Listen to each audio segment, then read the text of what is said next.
वो हम कथा कहेंगे कि प्रभु श्री राम जी जब मनुष्य अवतार लेने के होते हैं तो सारी नदियां अयोध्या में आना चाहती हैं। सारा तीर्थ वगैरह अयोध्या में आकर बसना चाह रहे हैं। वही हम कथा कह रहे हैं।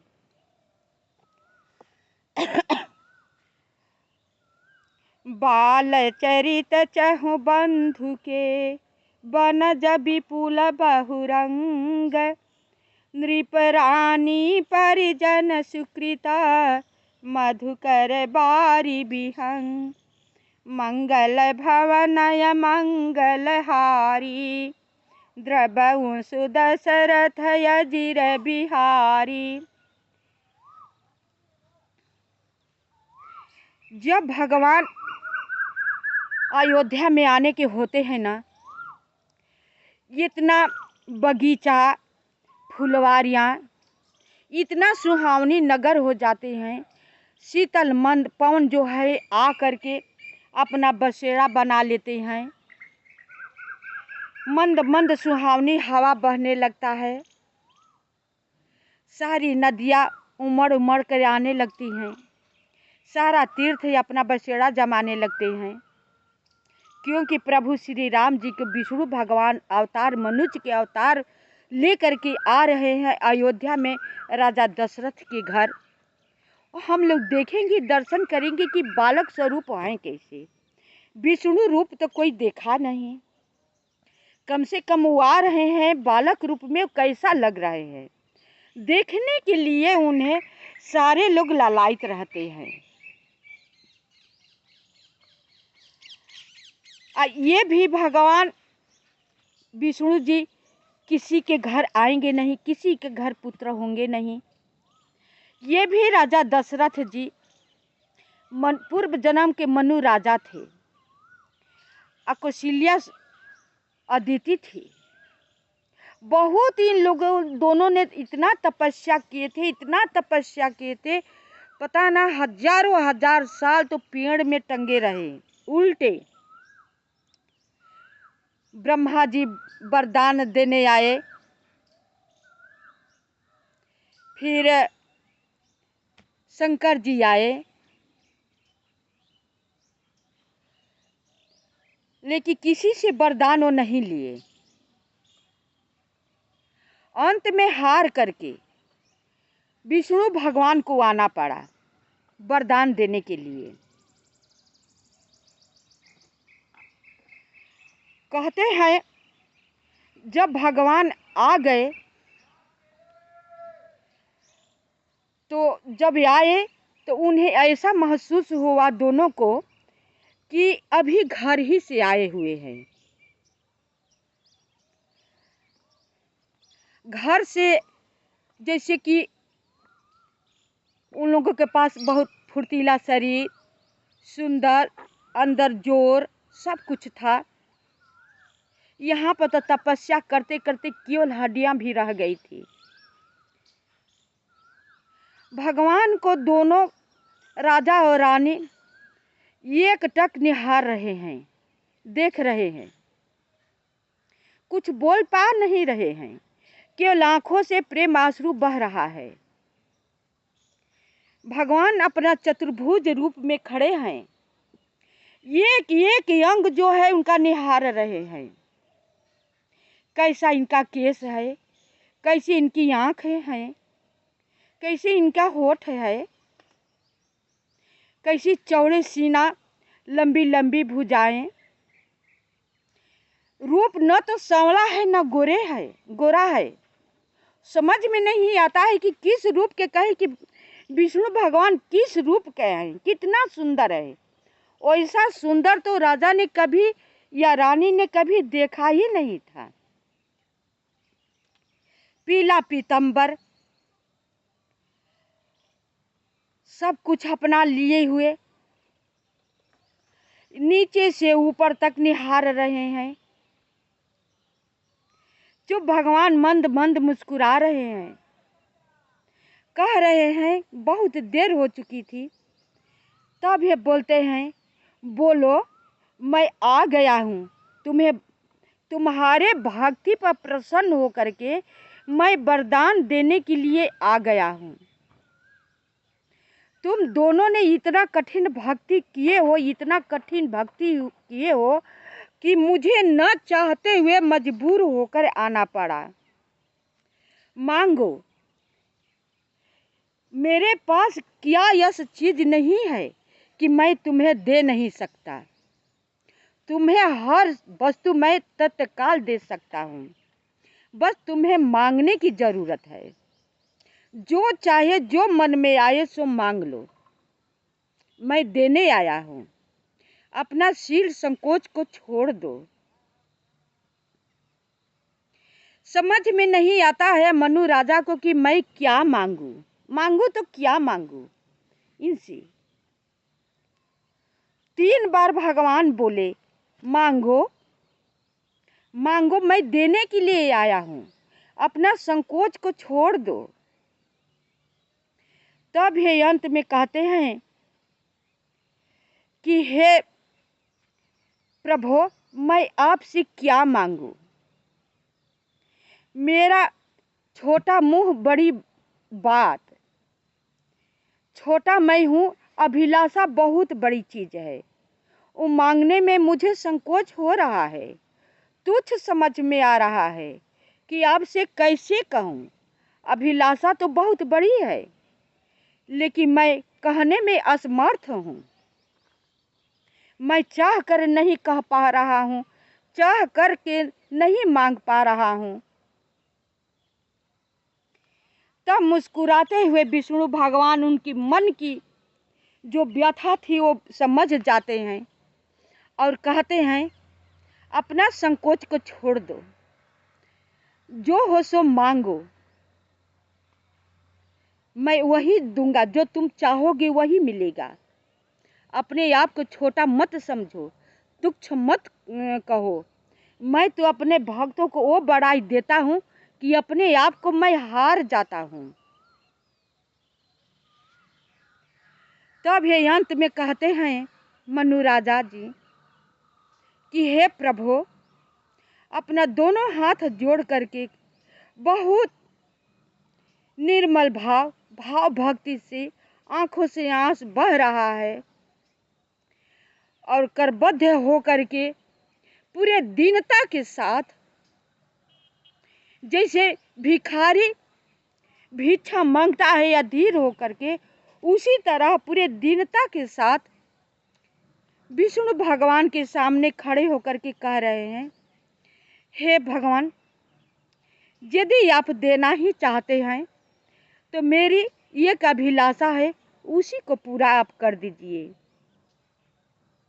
कहते हैं, बोलो क्या अभिलाषा है, बोलो। तो कहते हैं, आप जैसा मुझे पुत्र चाहिए, आप ही की जैसा, बस मुझे पुत्र चाहिए कि मैं हमेशा आपको देखता ही रहूं। भगवान कुछ देर के लिए तो स्तब्ध हो गए, सोच में पड़ गए, लेकिन वो कह चुके थे कि अपने भक्तों के आगे तो मैं हार जाता हूं। तब अंत में बोले कि अपने जैसे पुत्र मैं कहाँ पाऊंगा, मेरे जैसे पुत्र तो कोई है ही नहीं। चलो अमरावती में जाओ, वास करो, तुम्हारा तपस्या पूरा हो गया। समय आने पर कुछ बहुत काल तक तुम स्वर्ग का सुख भोगो। समय आने पर अयोध्या में राजा दशरथ के नाम से तुम प्रसिद्ध होगे और तुम्हारे घर में जब धरती पर अत्याचार होने लगेगा, साधु संत को दुख देने लगेंगे राक्षस, तो उनको संहार करने के लिए, निशाचरों को, और धर्म को स्थापना करने के लिए मैं तुम्हारे पुत्र होकर अवतार लूंगा और सबको सुख पहुंचाऊंगा। मैं जन्म लूंगी, सत्य है, सत्य है, सत्य है, 3 बार बोले। फिर रानी के पास जाते हैं। रानी से बोलते हैं, रानी, राजा को जो मांगना था तो वो तो मांग लिए, अब तुम मांगो, क्या तुम्हें चाहिए। रानी बोली, हे प्रभु, वो बहुत भी चतुर थी। हे प्रभु, जो राजा साहब ने मांग लिए हैं बहुत अच्छा मांगे हैं, वही हमें चाहिए। तो वरदान मांगना भी बहुत बुद्धिमानी की बात की जरूरत होती है। जब भगवान ही से आपको मांगना है तो ऐसी चीज मांगिए कि कभी नाश न हो। नसवान चीज मत मांगिए, धन दौलत ये नाना प्रकार के झंझट मत मांगिए। वो चीज मांगिए कि कभी नाश न हो, आपको और औलाद तक बढ़ती जाए स्वीकृति, वो चीज मांगिए। मांगना हो तो सोच समझ कर मांगिए। तो वही रानी बोली। भगवान मुस्कुराते हुए बोले, दोनों बहुत चतुर के पाले हम पड़ गए, दोनों चतुर है। फिर राजा साहब बोले, हे प्रभु, एक विनती मेरी और सुन लीजिए। बोले, क्या है, बोलो। अब तो प्रभु श्री राम जी खुद ही हार गए थे। अब सोच रहे हैं अब क्या मांगेंगे। अब तो वो चीज मांग चुके हैं जो कि कोई सोचा ही ना होगा। तो कहते हैं कि बोलो। तो कहते हैं, हे प्रभु, आपके बिना मैं एक पल जीवित न रहूं। सर्प को उदाहरण लोग देते हैं कि सर्प बिना मणि का नहीं जीवित रहता है। मछली बिना पानी की जीवित नहीं रहती है, तड़प कर मर जाती है। वो भले जिंदा रह जाए, बिना पानी के मछली भले जिंदा रह जाए, वो ठीक है। सर्प बिना मणि का जिंदा रह जाए, वो ठीक है। लेकिन मैं आपके बिना, आपके देखे बिना मैं जीवित न रहूं। हमेशा मेरे आंखों के सामने आप दिखाई देते रहें। आप न रहेंगे तो मेरे प्राण नहीं न रहे शरीर में, मेरी प्राण रखने की कोई लालसा है नहीं। प्रभु श्री राम जी मुस्कुराते हुए बोले, एवं मस्तु, चलो ये भी होगा। वो भी वरदान दे दिए। खुश हो गए, कहे कि अब जाओ, अब अमरावती में वास करो। वो चले गए। फिर भी कुछ दिन तुरंत अमरावती में नहीं गए। कुछ दिन रह करके बहुत तपस्या, घोर तपस्या किए, तब अपने आप गए। बहुत दिन अमरावती में वास किए। तो ऐसे लोग अमरावती में वास करें और ऐसे ऐसे महान के घर अच्छे लोग जन्म लेते हैं।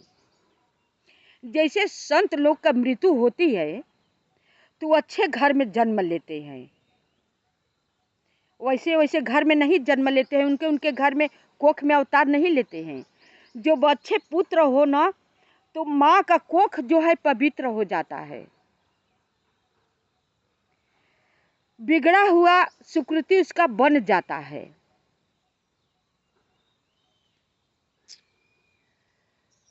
तो यही कहते हैं, सब लोग अच्छा का कल्पना करते हैं। सही बात है, अच्छा चीज सभी को अच्छा लगता है, लेकिन उसके लिए अच्छा कर्म करना होता है। जैसे कि एक स्वर्ग में मनुष्य था, बहुत पापी था। उसे नरक में डाला जाता था। फिर जब निकाला जाता था तो हंसता हुआ निकलता था। जैसे कि तेल का कड़ाही हो, खौलता हुआ हो, उसमें उसे डालते थे दूध, और जब निकालते थे तो हंसने लगते थे। तब चित्रगुप्त जो भक्त थे उन्हें घुमा घुमा कर दिखा रहे थे। ये दृश्य देख करके बहुत चिंतित हुए। तो चित्रगुप्त जी से पूछे कि इसको इतना पीड़ा हो रही है, खौलते हुए तेल में इसको डाला जा रहा है, फिर भी जब ये निकालता है तब हंसता हुआ निकलता है। इसको हंसने की रहस्य क्या है? ये क्यों हंस रहा है? इसे देख करके मैं बहुत परेशान हो रहा हूँ। तब बोले कि हे राजन, इसके घर में बहुत पुण्यात्मा एक पुत्र पैदा होने वाला है। जब वो पैदा होगा ना तो ये अपने आप नरक से बाहर निकल जाएगा और स्वर्ग के इसे वास मिलेगा। उसी की खुशी में ये हंस रहा है। और दिन जितनी उसकी अवधि नज़दीक आती जाती है उतना ही खुश होता रहता है और गिनता रहता है कि अब इतना ही दिन बाकी रह गया है, इतना ही दिन बाकी रह गया है। तो देखिए, अच्छे मनुष्य के घर में अच्छे पुत्र को पैदा होने की कितना कारण होते हैं कि नर्क में पड़े हुए पितृ लोग भी तर जाते हैं। वो भी खुश होते हैं कि मेरे कुल खानदान में एक अंजलि जल देने वाला तो पैदा हो गया है। अच्छा संस्कारिक पुत्र ब्रह्मचारी हो रहा है। ये सोचने में राजन मजबूर हो गए कि इसका इतना अच्छा का महत्व है। अतः जो पापी होते हैं, दुराचारी होते हैं, वो जन्म लेते हैं तो अपने माता ही पिता को पहले तो कष्ट देते हैं, बाद में सबको कष्ट पहुंचाने लगते हैं।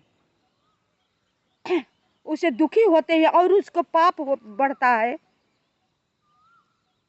और अच्छे होते हैं तो पितृ लोग के भी तारते हैं और नीचे अपने माता पिता को, अपनी स्वीकृति को पता न जाने कितनी कितनी आगे औलाद पीढ़ियों तक तार देते हैं। तो इसलिए हम यही कहूँगी कि जब करिए तब अच्छा कर्म कीजिए, कथा को सुनिए, अच्छे चीज का अच्छे मनुष्य को पास बैठ करके सत्संग कीजिए, कथा सुना कीजिए। शेष भाग अगले वीडियो में। आप मेरी कथा सुन करके लाइक सब्सक्राइब अवश्य कीजिए।